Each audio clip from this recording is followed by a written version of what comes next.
Well, hello. This is my 2006 A6 model Honda Pan-European. I'll just do a little walk around of her. If you look at that from the front here, I've got the headlight cover on there, like protector. Puig touring screen. As you can see by the top of the wing mirrors and down the side here, it has the full wind deflector kit on there, which is a great feature and helps a hell of a lot. Moving on to the tank, I've got the tank cover with a tank bag, obviously keeps the tank protected. Come down the side here, original exhaust, panniers. Inside I've got the Honda pannier bag liners, original top box and so forth.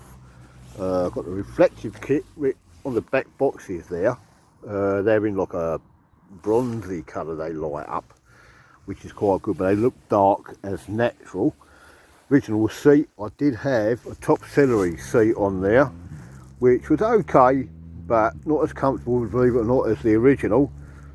So what I've done is I've put the original seats back on it because it was better, and I've actually got rid of the top celery one because I didn't find it was that comfortable.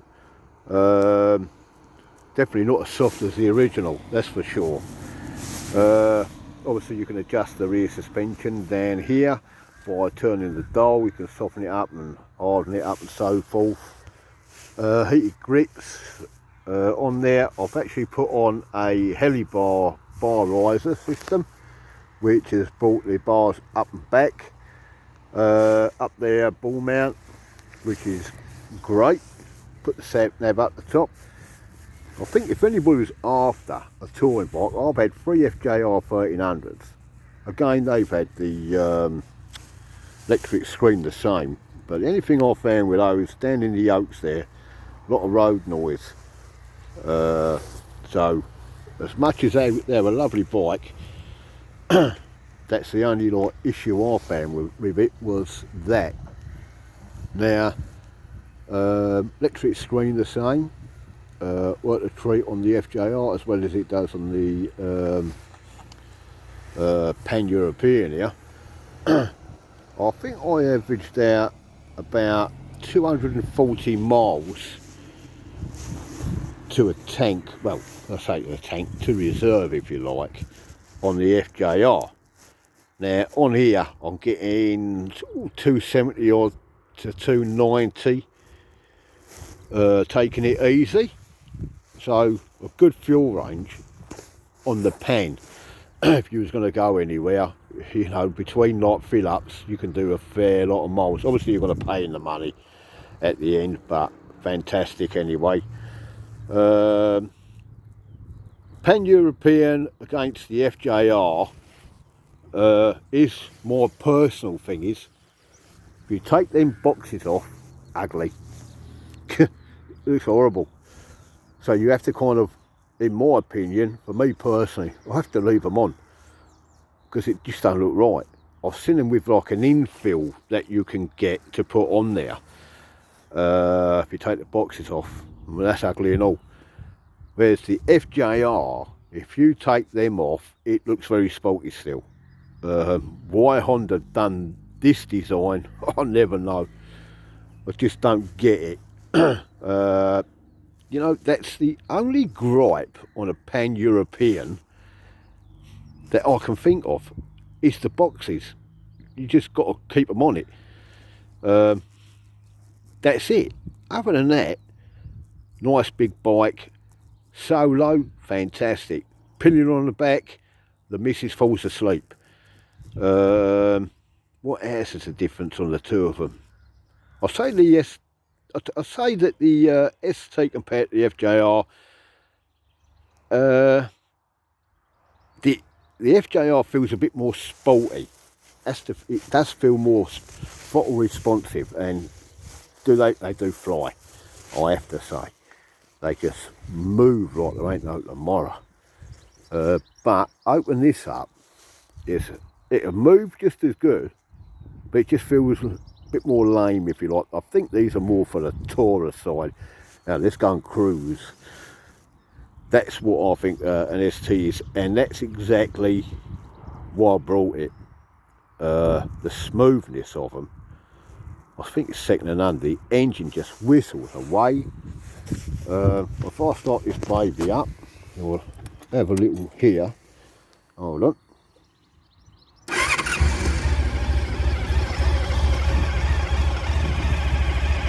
And it's just like that. Absolutely lovely. Mileage wise, I've had this just over a year now. You can see down in there, 32,630 miles. Absolutely nothing. Obviously you've got adjustable headlights. You can do your trip meter, illuminated clock, and your timing and so forth. Just turn that off. She's just a lovely bike all round. So, anybody asking me what I think of a pan-European? Really need to go and ride one. That's the only way you'll feel what one's like. I can tell you what I think of one, but it's not the same as you riding one yourselves. But my recommendation, get it. If that's what you're after, and that's why you're looking at reviews, the only way you're going to really tell, because everybody's different. I can tell you what I think, but it might not be what you like. But if anything's to go by, reliability, second to none. It runs a dream. I've just had an oil filter change, oil done on it and so forth. Like I say, I've just put the heli bar risers on there. Personal preference, I like to sit up. I was a little fraction over, and I didn't buy it for that. I bought it for comfort, hence I paid out and had the bar risers put on along with the screen and other bits and pieces. But that's all pure preference. What I like ain't always what someone else likes. One other thing I was thinking about doing on here, you can get the white indicators to go in there, and they're running lights as well. And obviously, like when you indicate, one will stay bright while the other one's indicating and vice versa. And a lighting upgrade, which is where you've got your display down in there for your mileage and so forth. It goes like a blue colour. Something I'm looking into. I haven't decided I'm going to do that yet, but it's something that I may well do. But like I say, the bar risers has made an issue with the tank cover tank bag. So I've got other magnetic tank bags, so that may be coming off and putting a spine one on there, like the narrow one, to try and do away with the handlebars when I'm doing a full lock touching the bag. Because what I've noticed is if I turn the bike off and I put it on full right lock, it's the start button that starts it up. Or if I turn left, put it on a left hand full lock, it hits the horn. That sets the horn off. Oh, that's just a funny feature, I think. But anyway, if you're after a pan-European or you're thinking of getting one, I've had this just over a year at 21,555 miles when I brought it. It is now, as you see, 32,600. So I've done like, you know, just over 11,000 miles. And the only issue I had with this was the clutch saver cylinder was leaking. Well, I had a whole brand new unit put in there, and if anybody tells you it's an engine out job, trust me, this was done engine in. Fiddly, little bit of room, just about getting that in there, but doable. So it can be done with the engine in place to change that on the back end of the engine down by the swing arm there. So anyway, peeps, if that's helped anybody out, that's a job well done. But like I say, it's only my personal opinion on this bike, and if that's what you're after, go and get one. This is silver. It kind of doesn't show the dirt possibly as much as a darker bike, so it kind of looks cleaner for a little bit longer. But trust me, if I put a rag over that, it'll come out black.